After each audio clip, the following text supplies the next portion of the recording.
Hello friends, പുതിയൊരു വീഡിയോയിലേക്ക് എല്ലാവർക്കും സ്വാഗതം. ഇന്ത്യൻ ടീമിൻ്റെ മാൽദ്വീപ്സിനെതിരായിട്ടുള്ള ബംഗ്ലാദേശിനെതിരായിട്ടുള്ള മത്സരത്തിൻ്റെ സ്കോഡ് പ്രഖ്യാപിച്ചപ്പോൾ ഒരു സർപ്രൈസ് എൻട്രി ഉണ്ടായിരിക്കുകയാണ്. ഇന്ത്യയുടെ സൂപ്പർ സ്റ്റാർ പ്ലെയറായ സുനിൽ ഛേത്രിയെ മനോലോ മാർക്കസ് തിരിച്ചു വച്ചിരിക്കുകയാണ്. 151 മത്സരങ്ങളിൽ നിന്നും 94 ഗോളുകൾ സ്വന്തമാക്കിയ സുനിൽ ഛേത്രി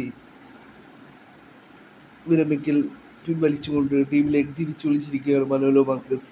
ഈ ഒരു സീസണിൽ ബംഗളൂരു എഫ്.സിക്ക് വേണ്ടി മികച്ച പെർഫോമൻസാണ് സുനിൽ ഛേത്രി നിലവിൽ കാഴ്ചവെച്ചുകൊണ്ടിരിക്കുന്നത്. ഇപ്പോൾ മനോലയും തിരിച്ചു വിളിച്ചിരിക്കുകയാണ് ഇന്ത്യൻ ടീമിലേക്ക്. എന്നാൽ മികച്ച പെർഫോമൻസ് ഇന്ത്യൻ ടീമിന് വേണ്ടിയും കാഴ്ചവെക്കാനായി സുനിൽ ഛേത്രിക്ക് സാധിക്കട്ടെ എന്നത് പ്രതീക്ഷിക്കാം.